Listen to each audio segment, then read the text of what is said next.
Salurkan sedekah jariah Anda melalui Bank Muamalat Indonesia 353 00167616 atas nama Pondok Pesantren Taqimus Sunnah Al Islami, kode bank 147. Informasi dan konfirmasi transfer SMS atau WhatsApp di 0813 7314 7983.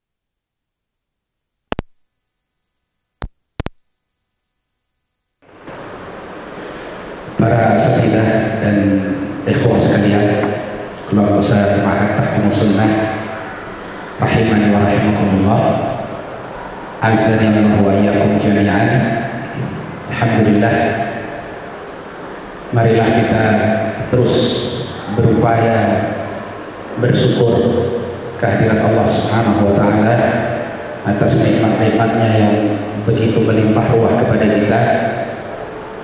Di antaranya adalah nikmat diberinya taufik kita untuk mengadakan majlisul ilm, satu majelis yang kita harapkan bertambah ilmu kita, baik bertambah secara jumlah atau bertambah secara manfaat. Karena pertambahan ilmu tanpa manfaat itu juga tidak baik. Jadi ilmu yang sudah ada kemudian dengan mudzakarah, saling mengingatkan, at-tawasi, saling memberikan wasiat, mujalasah, sambil duduk bermajelis bersama, akan semakin terasa manfaatnya. Di samping kita tentu harus menambah ilmu tersebut, lebih-lebih kita adalah muslim hamba Allah Subhanahu wa taala. Kita syukuri nikmat Allah Subhanahu wa taala dengan bentuk yang sangat istimewa. Kita jadikan aktivitas kita adalah ibadah, dan ibadah kita jadikan ungkapan tulus syukur kita kepada Allah, sehingga tidak lagi menjadi sebuah beban yang memberatkan, tidak menjadi sebuah ubudiyah yang menjenuhkan, tapi menjadi sebuah ibadah yang menggembirakan, yang menyenangkan, yang membuat kita semangat dan bergairah, yang membuat kita sanggup menghadapi kehidupan dunia yang penuh dengan cobaan. Jadikan ibadah kita ungkapan syukur kita kepada Allah SWT. Sebagaimana Rasulullah Sallallahu Alaihi Wasallam, ketika beliau beribadah dengan ibadah yang sempurna, takjub melihat hal itu Ummul Mukminin Aisyah, dan hadis ini sering kita ungkapkan. Qalat Aisyah, ya Rasulullah, taf'alu hadha wa qad ghafara Allahu ma taqaddama min dhanbika wa ma ta'akhkhar. Ya Rasulullah, engkau lakukan ibadah yang semacam ini, salat malam sampai kedua lutut beliau terasari ada madharat yang tidak terasa kecuali kelezatan pada kedua kaki Rasulullah Sallallahu Alaihi Wasallam karena ibadah salat malamnya.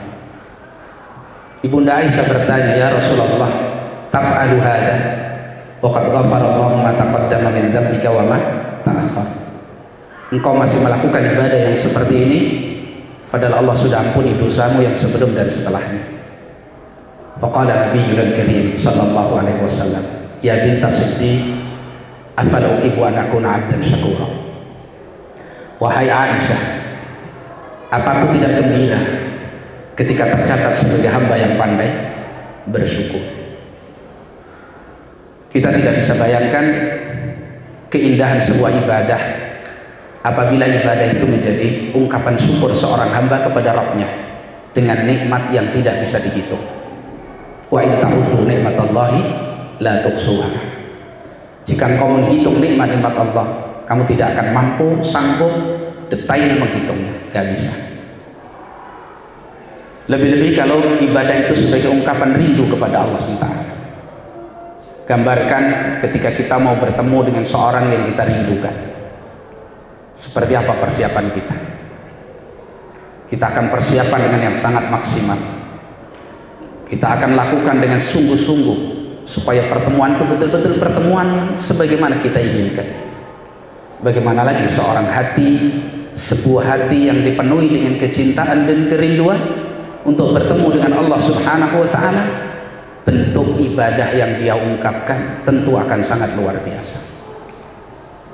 Bukan asal-asalan, bukan di tengah penat yang tidak ada kekhusyuan,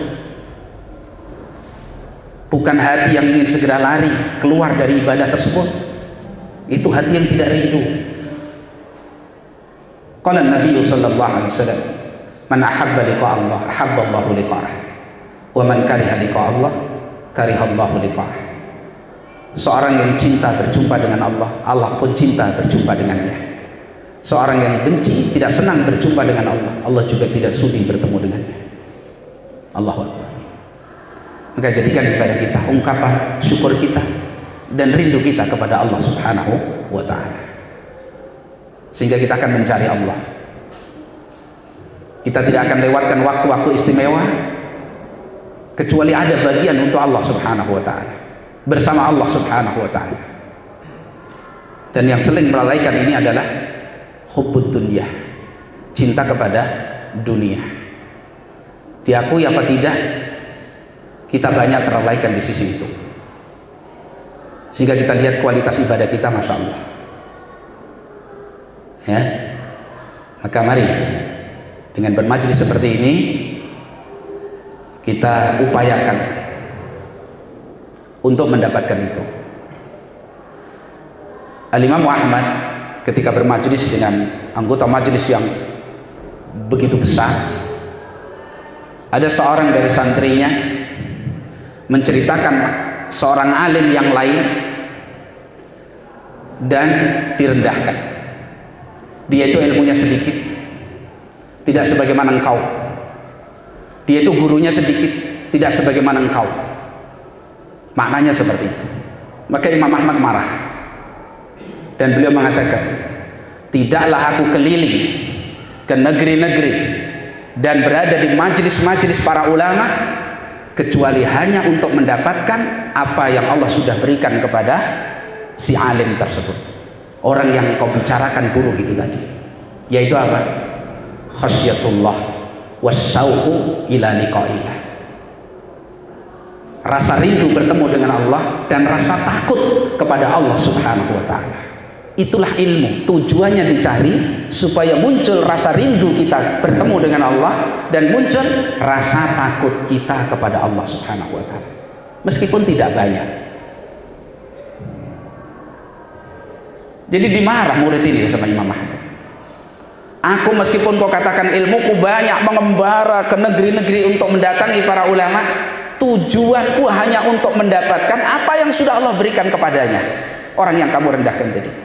Karena dia nampak kerinduannya kepada Allah dan rasa takutnya kepada Allah Subhanahu wa ta'ala. Karena itu mari ikhwah, kita harus berjuang untuk mendapatkan ketakwaan seperti ini. Takwa yang membuahkan syukur, takwa yang membuahkan rindu, dan takwa yang membuahkan rasa takut kepada Allah Subhanahu wa ta'ala. Dan tidak ada itu kecuali pada ilmu-ilmu agama Allah Subhanahu wa ta'ala. Baik. Kemudian yang harus sama-sama kita fahami, kita sadari, Allah ciptakan kita ini ada tujuannya. Afahasibtum annama khalaqnakum abasa wa annakum ilaina la turja'un. Apa kalian mengira bahwa kami menciptakan kalian sia-sia begitu saja, tidak ada gunanya, lalu kalian tidak akan dikembalikan kepada kami? Tidak. Itu prediksi yang salah, itu gambaran yang keliru, itu penilaian yang salah. Jadi kita diciptakan oleh Allah Subhanahu wa ta'ala ada gunanya, ada manfaatnya, ada tujuannya, ada hikmahnya. Antum hidup itu ada hikmahnya.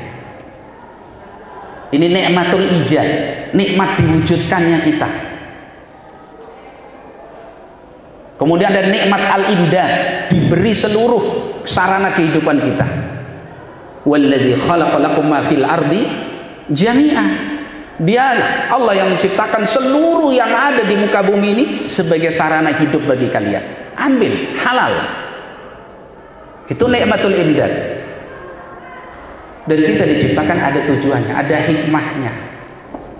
Mari kita fahami, jangan sampai hikmah ini luntur dari kita sehingga tidak terpasang di dalam diri kita, tidak bercokol kuat di dalam hati kita, lalai.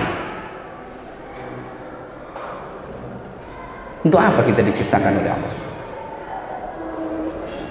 Wa ma khalaqtul jinna wal insa illa liya'budu.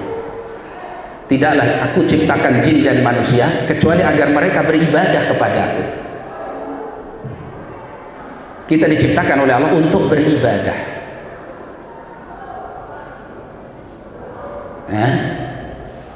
Ayahsabul insanu ayyutraka sudah. Apa manusia mengira bahwasanya dia diciptakan lalu dibiarkan begitu saja? Kata Syafi'i, ai la yu'mar wa la yunha, tidak diperintah dan tidak dilarang. Tidak. Kita diciptakan oleh Allah Subhanahu wa taala untuk diperintah dan untuk dilarang. Kita pahami. Antum hidup tuh. Alhamdulillah hidup. Siapa yang kasih makan, siapa yang kasih minum, siapa yang kasih pakaian, siapa yang kasih sarana-sarana kehidupan? Allah Subhanahu wa taala. Untuk apa kita diciptakan? Liyu'mar, linu'mar, wali nunha. Untuk kita diperintah oleh Allah dan untuk kita dilarang. Berarti siap melaksanakan perintah dan siap meninggalkan larangan. Jelas ya, sederhana aja. Itu hikmah hidup kita. Berarti yang paling agung perintah Allah. Tidak ada satupun perintah dari arah manapun yang boleh mengalahkan perintah-perintah Allah. Perintah mudir kecil, perintah presiden kecil, perintah raja kecil. Tidak boleh ada satupun perintah yang melebihi kapasitasnya dari perintah-perintah Allah Subhanahu wa taala. Ini penting untuk difahami.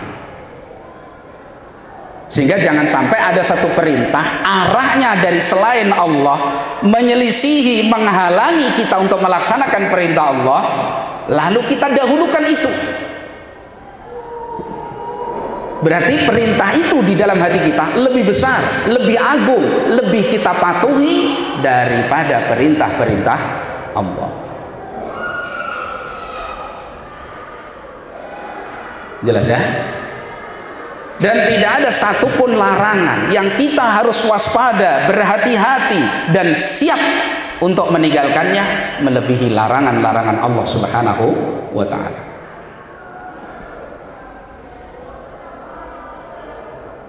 Ya. Jadi kalau dilarang oleh Allah ya siap. Gak usah ditunda besok. Riba tinggalkan. Wadharu ma baqiya minar riba, sudah kadung 10 tahun bermain riba. Wadharu ma baqiya minar riba, tinggalkan sisa riba itu saat itu.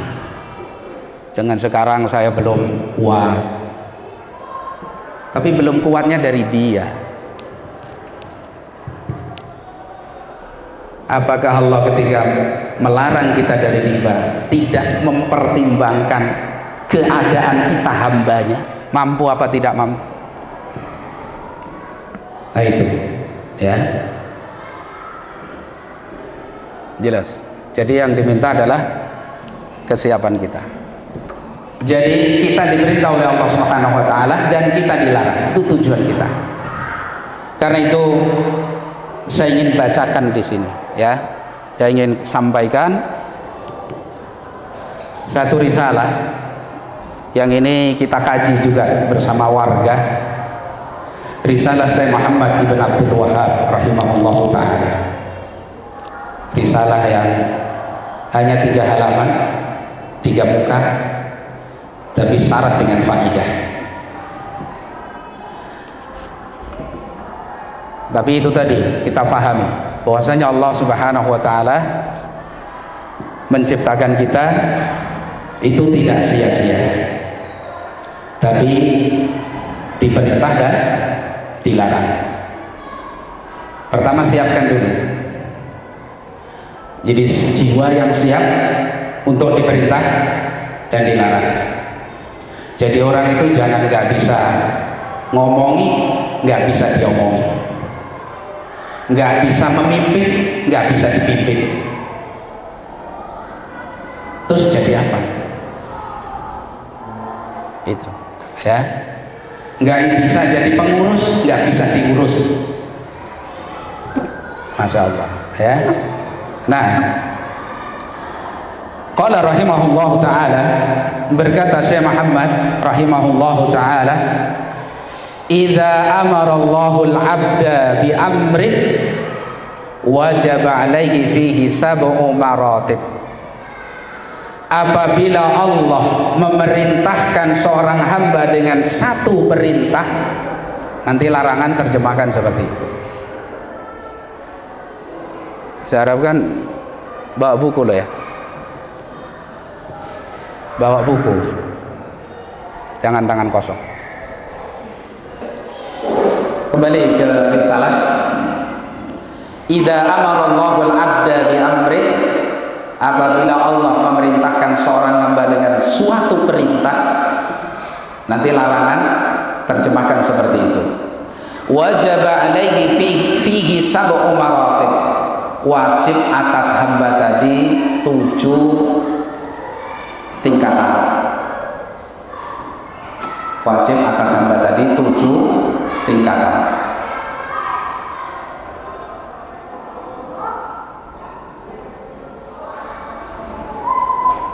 Dicatat ya, nanti dikasih imtihan lajnah tarbiyah di pengumuman juara bareng anak-anak. Al-ula, yang pertama, kewajiban pertama. Jadi saya terjemahkan, apabila Allah memerintahkan kepada seorang hamba suatu perintah, berarti wajib ya. Wajib atas hamba tadi melakukan 7 tingkatan, 7 permasalahan, 7 poin. Al-ula, yang pertama, al-ilmu bihi. Yang pertama, al-ilmu bihi, mengilmuinya. Jadi yang pertama wajib diilmui.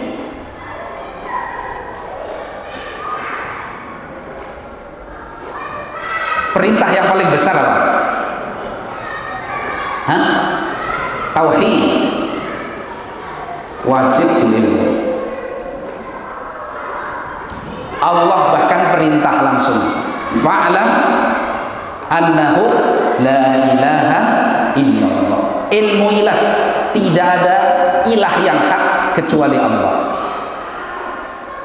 Jadi kalau ada perintah, diilmui.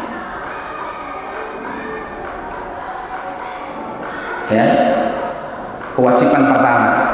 Ini berarti wajib thalabul ilmi. Antum kuliah, belajar materi-materi umum yang bukan ilmu syar'i, tapi dan dibiayai, dan itu menjadikan lupa, lalai, tidak belajar tentang tauhid, antum berdosa. Sudah lulus juga nggak belajar, mandek aja di situ. Dia tidak melaksanakan kewajiban. Jelas ya? Maka ilmu dari sisi kewajiban mencarinya itu terbagi menjadi beberapa bagian.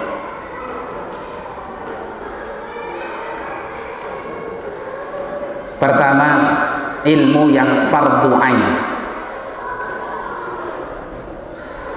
Ilmu yang fardu ain. Fardu ain itu wajib atas setiap pribadi hamba Allah. Tidak boleh beruzur, nggak bisa diwakilkan. Itu fardu ain. Seperti ilmu tauhid, ilmu tentang la ilaha illallah, ini fardu ain, nggak bisa diwakilkan, nggak bisa titip. Setiap antum harus paham apa itu la ilaha illallah. Bodoh tentangnya kalau sampai memerosokkan kepada perbuatan syirik, tidak diberi udzur.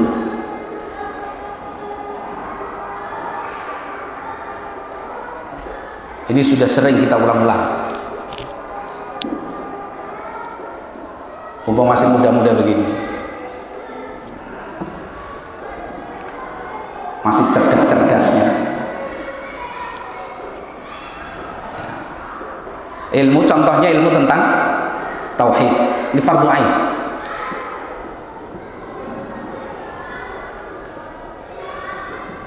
Ya, nggak boleh bodoh tentangnya. Apa itu makna la ilaha illallah? Apa itu syarat la ilaha illallah? Apa itu rukun la ilaha illallah? Apa itu pembatal la ilaha illallah? Harus diilmui. Kalau belum, mulai hari ini jangan bertahan dalam dosa.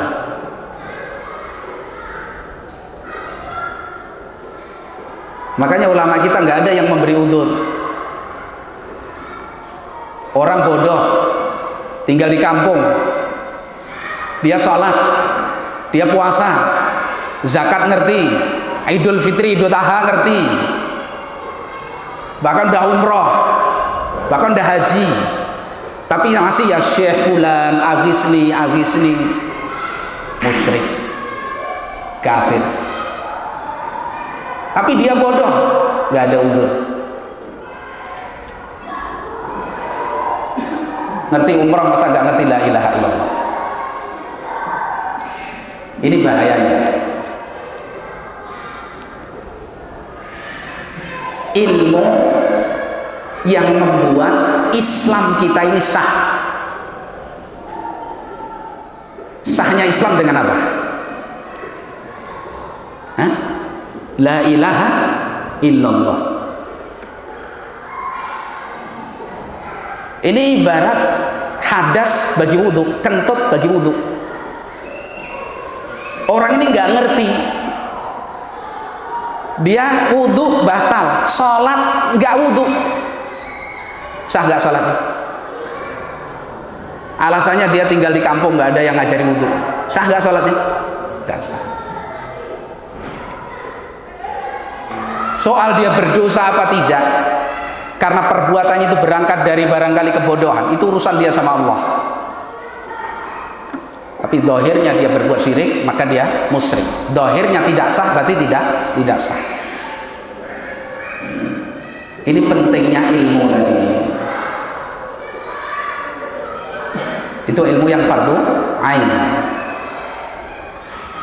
Contoh lain ilmu tentang sholat, ini fardu ain. Al-Imam Ahmad ketika ditanya contoh ilmu yang fardu ain seperti apa ya Imam, beliau mengatakan ilmu yang bisa mengikis ketidaktahuan seseorang tentang sholat. Berarti ilmu tentang sholat hukumnya apa? Fardu ain. Maksudnya ilmu di sini bukan antum hafalkan dalil-dalilnya, cara berdalilnya seperti apa, seperti ilmunya para ulama, para ustadz, bukan. Tapi mengerti maksud la ilaha illallah itu seperti apa, mengerti tata cara sholat yang benar itu seperti apa, cukup. Itu yang fardu ain. Karena kalau dituntun sampai dalil-dalilnya, nggak ada orang yang memenuhi kewajiban. Jelas ya? Berarti ilmu itu kedudukannya sangat penting.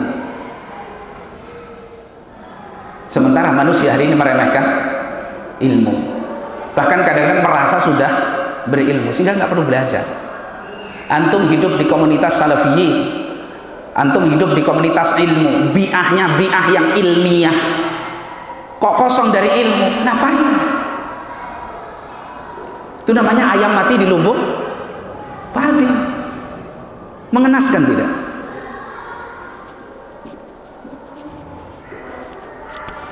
Coba gambarkan kalimat Syekh Muhammad bin Abdul Wahhab dalam Al-Qawaidul Arba, yang maknanya seperti ini. Orang-orang musyrik pada zaman kita sekarang ini lebih parah kesirikannya daripada orang-orang musyrik pada masa Rasulullah sallallahu alaihi wasallam. Apa artinya coba itu? Dulu kesirikannya seperti itu, mereka musyrik dengan sebab itu. Lah sekarang kesirikannya lebih parah, berarti kemusyrikannya juga lebih parah, lebih musyrik daripada orang dahulu. Tapi dia muadzin, meskipun muadzin. Nanti jangan katakan Abu Hamam takfiri, mengkafirkan orang yang kafir menurut Allah dan Rasulnya, itu bukan takfiri.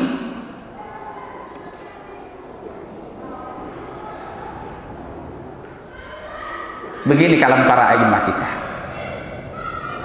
Toh saya nggak nyari-nyari ini syirik, enggak. Bekal kita.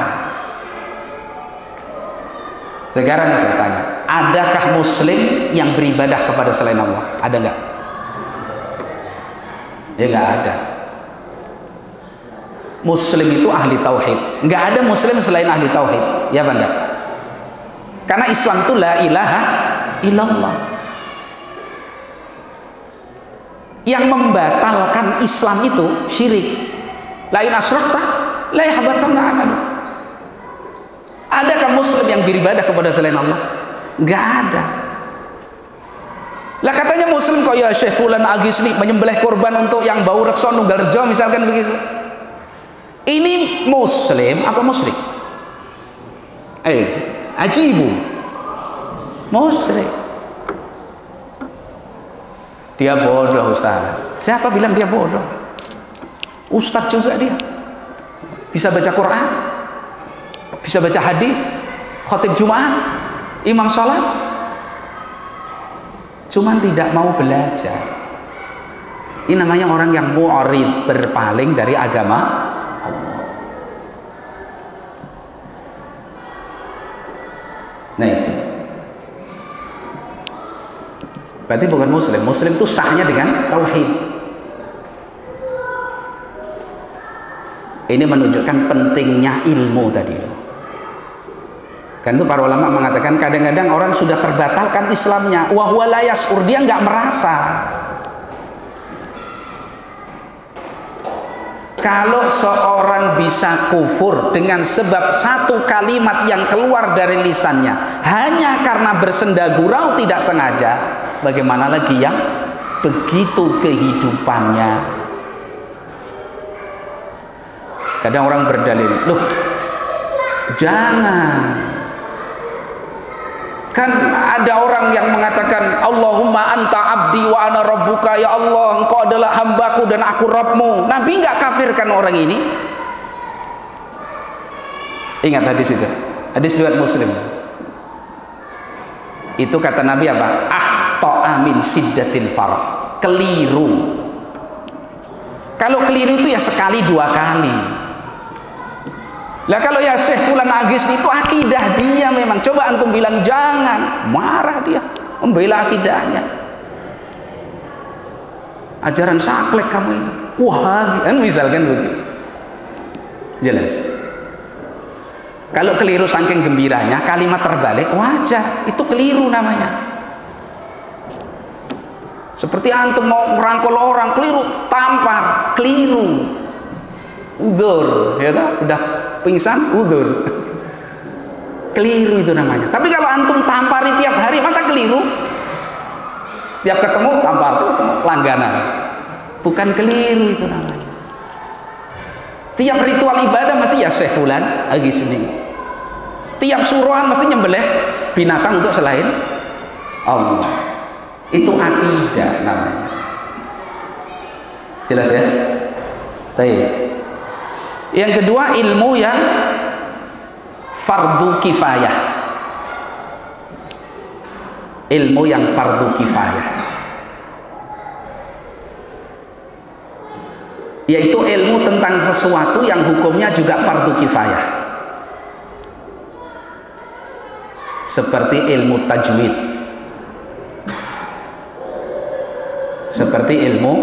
tajwid, itu ilmu yang hukum menuntutnya apa? Fardu kifayah. Bila sudah ada sebagian kaum muslimin yang mendapatkan ilmu itu, cukup bagi yang lain. Enggak setiap orang muslim harus paham ilmu tajwid. Jelas ya? Tapi kewajiban dia baca Quran secara benar, meskipun nggak ngerti ilmu tajwid, nggak hafal huruf idhar, nggak hafal huruf ikhfa, nggak ngerti huruf halqi, nggak ngerti, nggak apa-apa. Yang penting baca Qurannya benar. Warattilil Qur'ana tartila. Itu ilmu yang fardu kifayah. Seperti ilmu faraid, itu fardu kifayah, nggak semuanya harus tahu. Kalau ada sebagian kaum muslimin yang ngerti tentang ilmu faraid, sudah cukup. Tidak harus semuanya mengerti ilmu tersebut. Nah, ada ilmu yang mubah, boleh. Ada ilmu yang mubah, itu ilmu selain ilmu syar'i yang memberi manfaat bagi kaum muslimin. Itu hukum mencarinya mubah, seperti ilmu tibbiyah, kedokteran,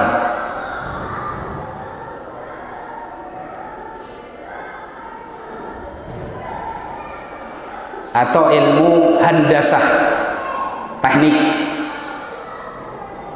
bangunan, misalkan teknik mesin, itu mubah, bahkan bisa menjadi dianjurkan ketika digunakan untuk membantu agama Allah Subhanahu wa ta'ala.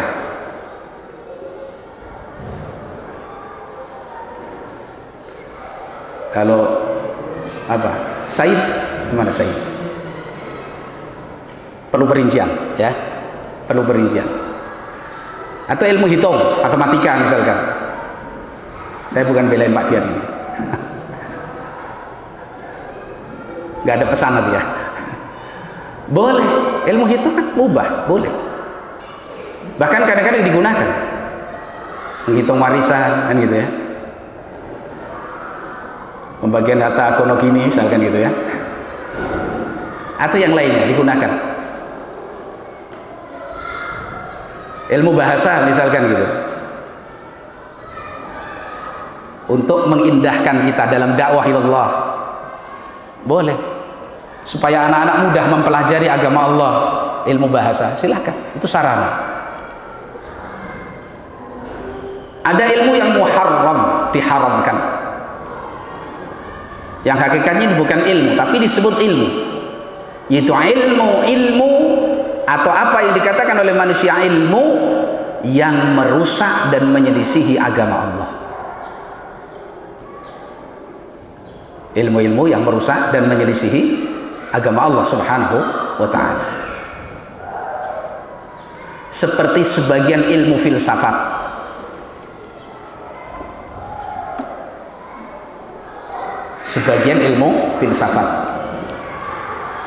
karena itu ilmu kalam namanya,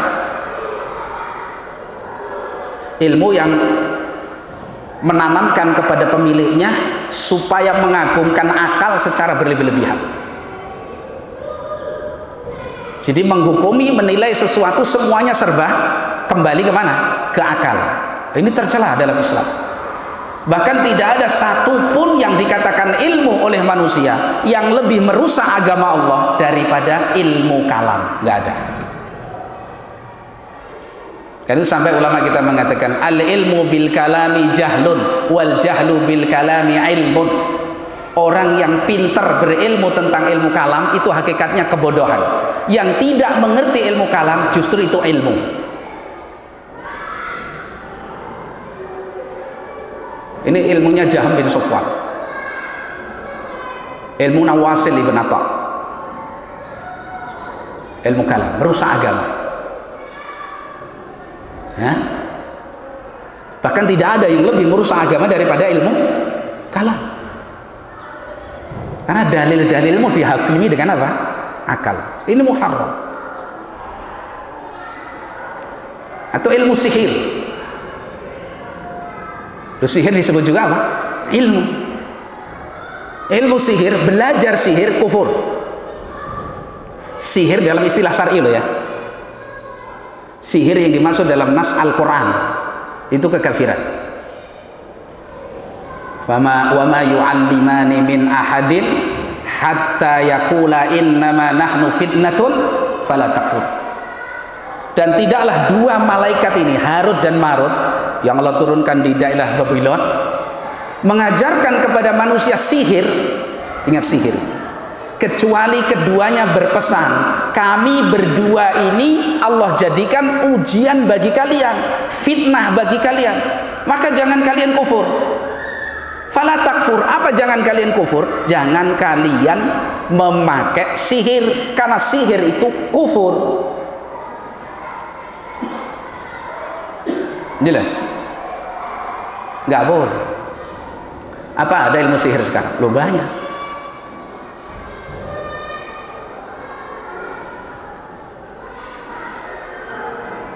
Bahkan meminta, mengamalkan. Jadi antara tukang sihir dan yang belajar sihir dan yang ridho diperlakukan sihir itu kepadanya, semuanya ini kafir, batal Islamnya. Kalau sihirnya sihir dalam istilah apa? Syar'i, yaitu istihdam as-sayatin, minta bantuan setan. Karena dalam istilah syar'i tidaklah tukang sihir itu disebut tukang sihir kecuali pasti dia minta bantuan kepada selain Allah. Mungkin melakukan ritual-ritual tertentu, ibadah tertentu. Oh, kalau mau bisa melakukan sihir ini harus sembelih ayam yang semuanya hitam. Di hari ini, malam ini, syaratnya seperti dikerjakan. Ini ilmu yang muharram, tidak boleh dipelajari. Atau ilmu-ilmu yang menjauhkan kita dari agama Allah Subhanahu wa ta'ala. Atau ilmu yang ada dalilnya bahwa perbuatan tersebut dilarang. Seperti musik. Musik halal apa haram? Nyanyian halal apa haram? Haram. Wa minan nasi may yastari lahwal hadis liyudhilla an sabilillah. Di antara manusia ada yang perjualbelikan, memperdagangkan lahwal hadis. Para ulama menafsirkan lahwal hadis itu al-ghina, nyanyian. Dan tidak ada seorang muslim jadi penyanyi kemudian jadi khusyuk ibadahnya kepada, enggak ada. Ghina itu nifak, kenifakan, enggak ada.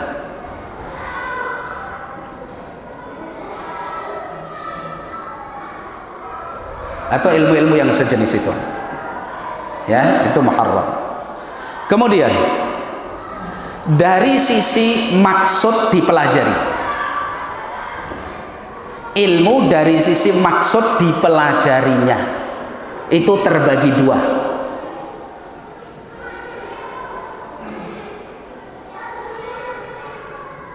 Ilmu dari sisi maksud dipelajarinya terbagi menjadi dua bagian. Yang pertama, ilmun maksudun lidzatih. Ilmu maksud mempelajarinya memang tujuannya ilmu tersebut. Jadi ilmu yang memang ilmu itu yang dituju untuk dipelajari. Jelas maksudnya ya? Bukan sebagai sarana gitu loh maksudnya. Memang ilmu itu yang dicari, yang diperintah oleh Allah untuk dicari. Itu ilmu maksudun lidzatih. Ilmu yang dimaksud mencarinya adalah zat ilmu itu sendiri. Nafsul ilmi. Seperti ilmu aqidah.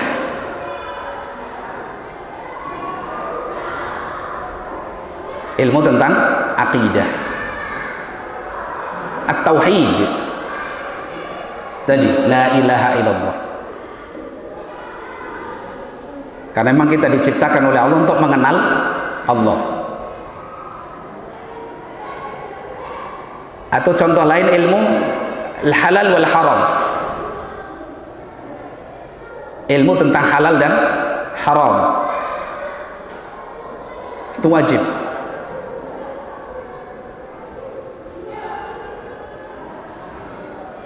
Yang dagang kaitannya dengan riba wajib belajar sebelum berdagang. Kebanyakan manusia beramal dulu sebelum berilmu. Dagang itu udah praktek riba sudah berpuluh-puluh tahun baru nanya. Begitu nanya dapat jawaban, uzur, saya belum siap, saya mau makan apa. Padahal tiap hari ya makan nasi. Makanya al-ilmu qabla al-qaul wal 'amal. Ilmu tentang halal dan haram. Karena ilmu halal dan haram itu seorang hamba bisa melaksanakan perintah Allah dan bisa menjauhi larangan Allah. Sedang kita diciptakan oleh Allah untuk diperintah dan untuk dilarang. Maka wajib berilmu tentang perintah dan larangan. Tadi dikatakan oleh Syekh Muhammad Taala, ketika muncul datang perintah Allah kepada seorang hamba, wajib atasnya 7 perkara. Yang pertama, ilmui perintah tadi. Jangan salafin begini sholat masih salah loh. Sholat misalkan meletakkan tangan di atas dada, ini banyak salafin yang salah. Semangatnya mengalahkan ilmunya. Allahu Akbar. Ini terlarang gerakan seperti itu. Jadi tangannya di atas dada, kaku begini. Wah begitu, kayak TNI, kan gitu ya, militer. Itu bentuk orang yang diadab oleh Allah Subhanahu Wa Taala. Bentuk orang yang diadab oleh Allah itu tangannya diikat, digabungkan ke arah leher, begitu.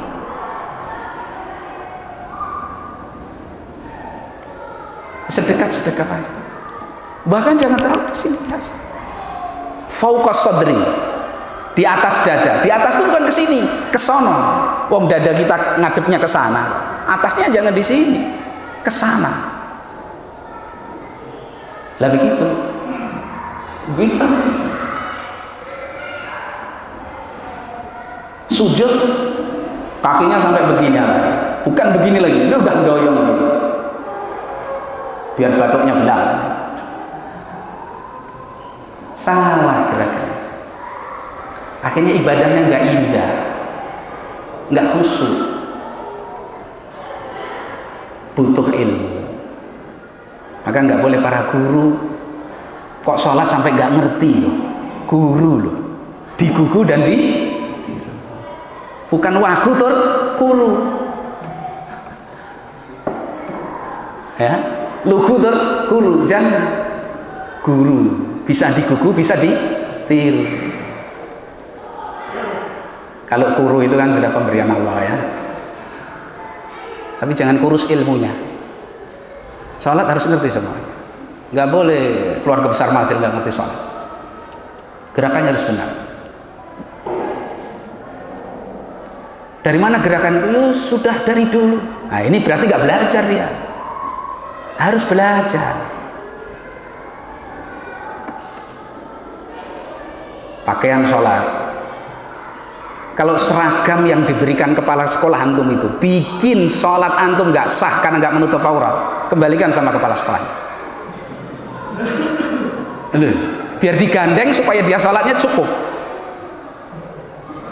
Kecuali kalau selera mereka, jewer mereka.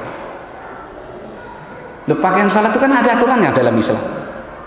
Salat sujud, bokongnya kelihatan. Bokong itu aurat.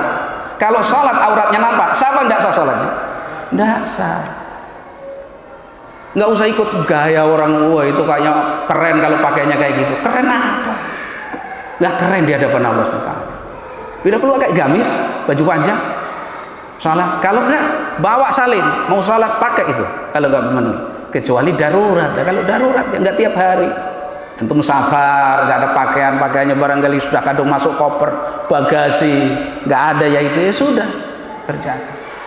Tapi jangan sampai membuka aurat. Ini contoh, ternyata sederhana, butuh ilmu. Ketika enggak kita ilmui, loh, sholat kita yang begitu sudah berlangsung sejak 7 tahun yang lalu. 7 tahun sholatnya enggak sah, apa enggak eman-eman? Ini menunjukkan pentingnya apa? Al-ilmu. Yang kedua, ilmun maksudun li ghairihi. Ilmu maksud mencarinya untuk tujuan yang lain. Yang lain ini apa? Poin yang pertama. Jadi untuk mendapatkan ilmu yang pertama dituntut ilmu yang kedua, maksudun li ghairihi. Contohnya apa? Ka ilmin nahwi, seperti ilmu nahwu. Lo belajar bahasa Arab itu bukan tok jadi ahli bahasa Arab titik, bukan. Kenapa belajar bahasa Arab? Karena Al-Quran berbahasa Arab, hadis-hadis Nabi berbahasa Arab, ulama kita berbahasa Arab, supaya ngerti makna la ilaha illallah itu apa. La ilaha illallah itu bahasa Arab, lanya lana fi'lil jinsi, di situ ada mubtada'nya jadi isim la, ada khobarnya, yang ini menentukan untuk keutuhan Islam kita. Oh, saya nggak bisa kecuali harus belajar bahasa Arab. Belajar bahasa Arab itu namanya ilmu sarana. Apa maksudnya kemudian kita nyantri terus tasrifan nasoro yang suruh bukan, tapi pelajari makna la ilaha illallah mengikuti kaidah bahasa Arab. Jangan orang nggak ngerti bahasa Arab menafsirkan la ilaha illallah. Lah yang ditafsirkan bahasanya bahasa Arab, nggak akan bisa benar. Akhirnya tidak ada Tuhan kecuali Tuhan, T kecil dan T besar. Lah apa bedanya T kecil sama T besar? Dulu kan begitu penafsiran Nurul Khalis Majid itu. Zaman saya hidup, nggak tahu antum sudah hidup apa belum. Ini kan penyimpangan ini. Ilah itu kan ada maknanya. Akhirnya orang mengatakan tidak ada pencipta kecuali Allah. Loh, makna ilah itu bukan pencipta. Tidak ada yang menciptakan alam kecuali Allah, itu benar, tapi bukan itu makna la ilaha illallah. Berarti kita butuh bahasa Arab. Oh, la ilaha illallah bahasa Arab. Apa sih makna la ilaha illallah? Nanti diterangkan gurunya, berarti kita sudah talabul ilmi. Jelas ya? Dua ilmu ini mencarinya ibadah, mencarinya disanjung oleh Allah Subhanahu wa ta'ala, dijanjikan pahala yang besar. Dua jenis ilmu tadi, maksudun li dzati wa maksudun li ghairi.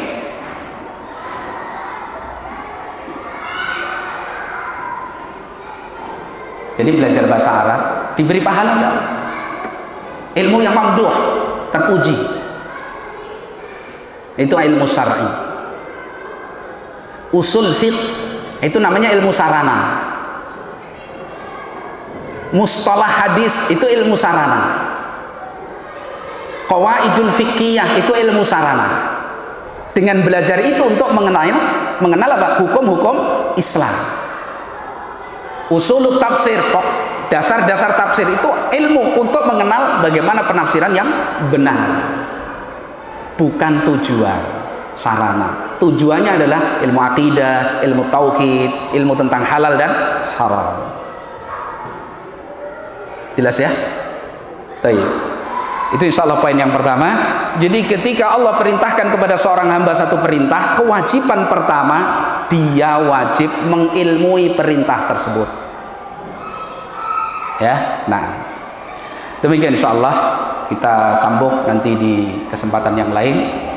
Wassallallahu wasallam wa baraka ala nabiyyina Muhammadin wa ala alihi wa sahbihi ajma'in. Subhanakallahumma hamdik, asyhadu an la ilaha illa anta, astaghfiruka wa atubu ilaik. Assalamualaikum warahmatullahi wabarakatuh.